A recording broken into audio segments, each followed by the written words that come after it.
So, how much does it cost to advertise on YouTube? This is a question that we are asked all the time at S Media, and it really does depend on the markets that you operate, where you are in the world, what product and service you are offering. Now, what we tend to find is that across the board, if you are running a discovery campaign, or we're running that for you, then you could look to get brand awareness at as little as 1 to 2p per view, or if you're in the States, 1 and 2 cents per view. And then in terms of conversions, that really does depend on a lot of different variables. But using IDAR, a software that we developed in-house, we bolt that onto our campaigns, and we find that typically drives down campaign spend by 20%. So when you look at what you want to spend on YouTube in terms of what you are spending across the whole landscape, one of the first things that you could do is do a discovery session with us, and then we can really make some solid recommendations as per starting budgets and how that campaign can scale across time, and then how you can start to see that really start to deliver for itself. So, how could YouTube be a better allocation of your ad spend? It's very important here that I set the stall out and say we are not saying to people that you should stop all online advertising everywhere else to move all your ad spend to YouTube. That would be completely the wrong and effective thing to do. But what we do at S Media is we partner and work with all of your other agencies so that we really get best value across the whole digital landscape. So in terms of starting on YouTube and getting going, what you really need to start thinking is in a YouTube first mindset, so that we use the low cost entry point of advertising on YouTube to reach the masses and to get that brand awareness and warm up audiences. And then we use other platforms such as Facebook and such as Instagram to then market back to those warm audiences. And that's where really you can see value in pivoting your ad spend by adjusting your strategy so that it is YouTube first. We get asked a lot of questions at S Media around YouTube and lots of other social channels. And one of the questions that we've been asked is, how can I attract more views on YouTube?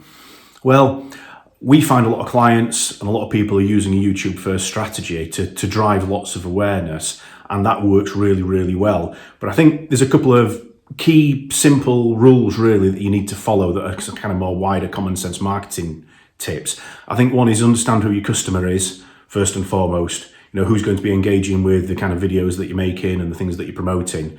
Really think about them, what their needs are, how they live their lives. Do your research, do it really well. And I think also be true to your brand values and what your vision is and how that aligns with your customers' needs. I think it's all too easy just to throw stuff out without really thinking about it. If what you're offering, what you're talking about, what your videos, content's, going through, and that relates to your customers, you've far more chance of driving more views to your videos and your channel because it's relevant to them. So it's quite simple basics really. One of the other big questions is, how much do you pay to promote videos on YouTube? Well, how long's a piece of string? You don't have to go crazy, but one of the advantages of driving some extra traffic to your videos is that, well, Google will really like it, and because you're spending money, but it does actually help kind of get a better reach. And if it's targeted well, you will get the right kind of people watching it. And, hopefully more people will comment and like and share if you encourage them to. So putting a little bit of spend behind it can be a really, really good way of driving a lot more traffic to your videos, a lot more viewers, like I said, especially if it's targeted really well. And that can kind of then have that compound interest of building and being seen more and shared more and commented more. And it does work really, really well, but it has to be part of a wider YouTube strategy as well and not just one thing on its own. Let me start off by saying that YouTube is owned by Google, which means that you'll be able to run highly targeted ads because you'll have access to the targeting metrics and the targeting methods that Google has as well.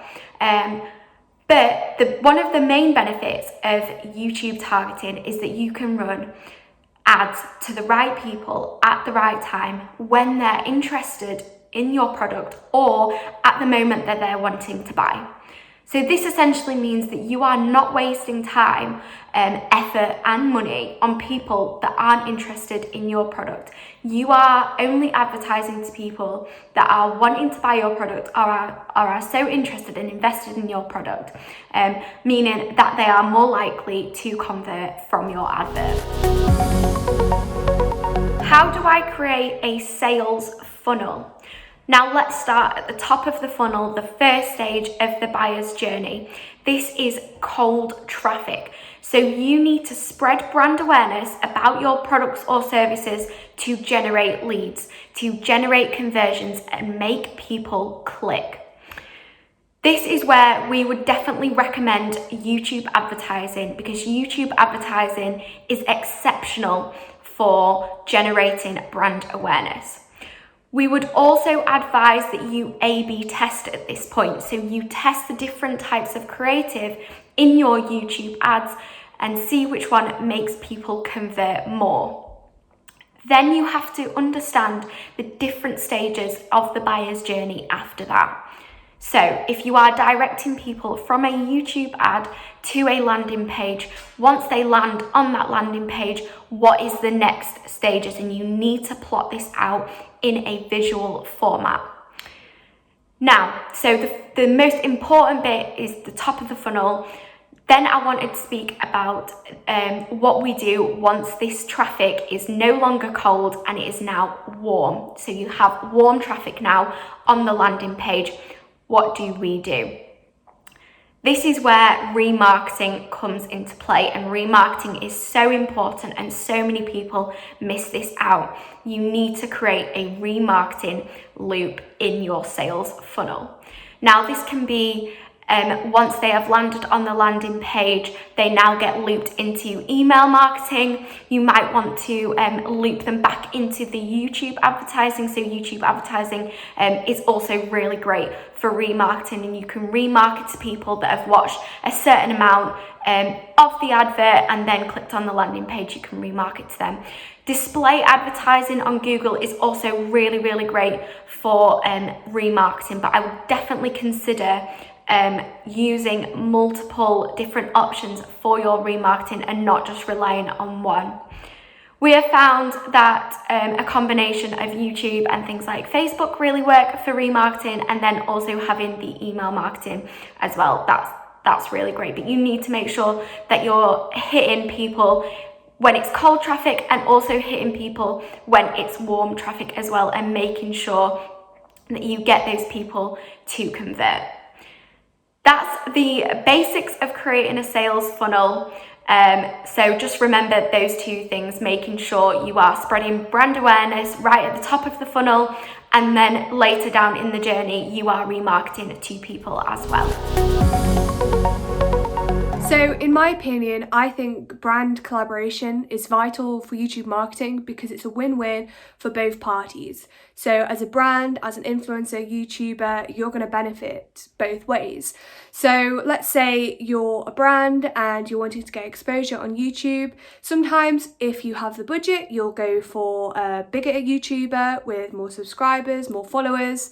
But sometimes it's better to go for micro-influencers with a few less subscribers, but they tend to be more loyal and trustworthy of the YouTuber that they're following.